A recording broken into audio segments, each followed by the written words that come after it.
Hello అండి, నమస్తే. Welcome to multitasking home maker. Friends, ఈరోజు నేను వెండి వస్తువుల్ని అస్సలు రుద్దే పని లేకుండా, శ్రమ పడకుండా సులభంగా శుభ్రం చేసుకోవడం అయితే చూపిస్తున్నానండి. దీనికోసం అయితే నేను ఒక లిక్విడ్ని అయితే వాడాను. దీంతో అయితే చాలా సులభంగా మనం వెండి వస్తువుల్ని శుభ్రం చేసుకోవచ్చు. చూడండి ఎంత నల్లగా అయిపోయిందో. ఇదైతే ఆక్సిడేషన్ వలన చాలా నలుపైతే వచ్చేసింది. సో దీనికోసం అయితే నేను ఇది రూపేరి అండి, మనం పీతాంబరి వాడుతుంటాం కదా, వాళ్ళదే అనమాట. ఇది వచ్చేసి చాలా తక్కువ ప్రైసే ఉంటుంది. అయితే ఇది శుభ్రం చేసుకోవడానికి అయితే మనం ఎక్కువేం ఆడనవసరం లేదండి. ఈ ప్లేట్ మొత్తానికి కూడా నాకు ఒక 2 స్పూన్స్ పట్టింది అనుకుంటాను, అంతేను. మనం బాగా నల్లగా అయితే కొంచెం ఎక్కువైనా వేసుకొని శుభ్రం చేసుకోవచ్చు, మన కన్వీనియంట్ కొద్దీ. నేను మీకు చూపించడానికి తక్కువ పడుతుందని దూదితో క్లీన్ చేసి చూపిస్తున్నాను. చూడండి, జస్ట్ దూది పెట్టి రబ్ చేస్తుంటేనే కలర్ అనేది చేంజ్ అయిపోతుంది. ఇలా మనం శుభ్రం చేసుకోవచ్చు అనమాట.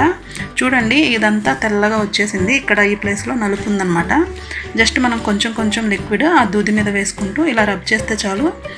చూడండి, దూది కలర్ కూడా చేంజ్ అయింది. అలాగే మనకి ఇక్కడ కొంచెం గీతలుగా ఉంది కదండి, అక్కడ కూడా మనకి నీట్గా క్లీన్ అయిపోతుంది. ఒకవేళ పోకపోతే ఇంకొంచెం లిక్విడ్ వేసుకొని క్లీన్ చేసుకున్నాం అనుకోండి, నీట్గా క్లీన్ అయిపోతాయి. మనం వేరే ఏ ప్రాసెస్లో క్లీన్ చేసినా కానీ ఇంత సులభంగా అయితే శుభ్రం అవ్వదండి.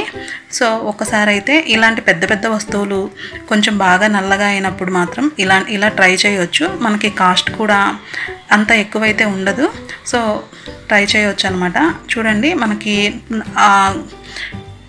గీతల్లాగా ఉన్న దగ్గర మనకి పోకపోతే కనుక టూత్ బ్రష్ సహాయంతో కొంచెం రబ్ చేసుకోవచ్చు. అయితే మనం వీటిని క్లీన్ చేసుకున్న తర్వాత కంపల్సరిగా నార్మల్ సోపు, మనం ఏదైతే అంట్లు తోముకోవడానికి వాడుకుంటామో దాంతో అయినా, విమ్ లిక్విడ్తో అయినా, సర్ఫ్ వాటర్తో అయినా, దేంతో అయినా కానీ కంపల్సరిగా క్లీన్ చేసుకోవాలండి. ఎందుకంటే ఇది కెమికల్ కాబట్టి. సో చక్కగా మనం ఈ వెండి వస్తువులు, కేవలం ఈ రూపేరి అనేది వెండి వస్తువులు క్లీన్ చేసుకోవడానికి మాత్రమే తయారు చేశారనమాట. చాలా బాగా అయితే క్లీన్ అయిపోతుంది అనమాట.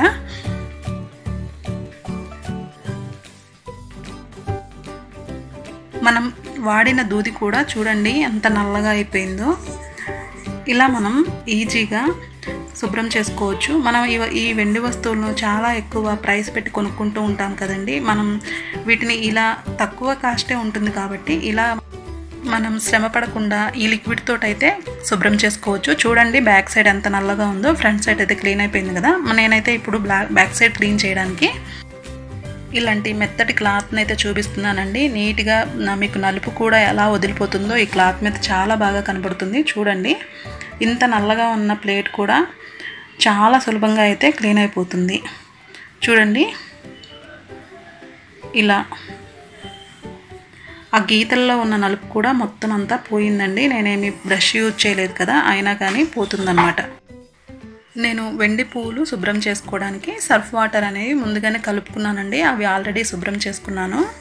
తర్వాత ఈ వాటర్తోనే నేను ఈ ప్లేట్ కూడా శుభ్రం చేస్తున్నానండి. ఇలా మనం శుభ్రం చేసుకున్న తర్వాత కంపల్సరిగా సర్ఫ్ వాటర్ కానీ, మరి మీరు ఏదైతే సోప్ వాటర్తో క్లీన్ చేసుకుంటారో అంట్లో వాటితో కానీ ఇది శుభ్రం చేసుకోవాలి. చూడండి ఎంత తెల్లగా అయిందో. ఫస్ట్ మనం చూసిన దానికి ఇప్పటికీ ఎంత చేంజ్ ఉందో చూడండి. ఇలా మనం చాలా సులభంగా అయితే ఈ వెండి వస్తువుల్ని మనం శుభ్రం చేసుకోవచ్చు.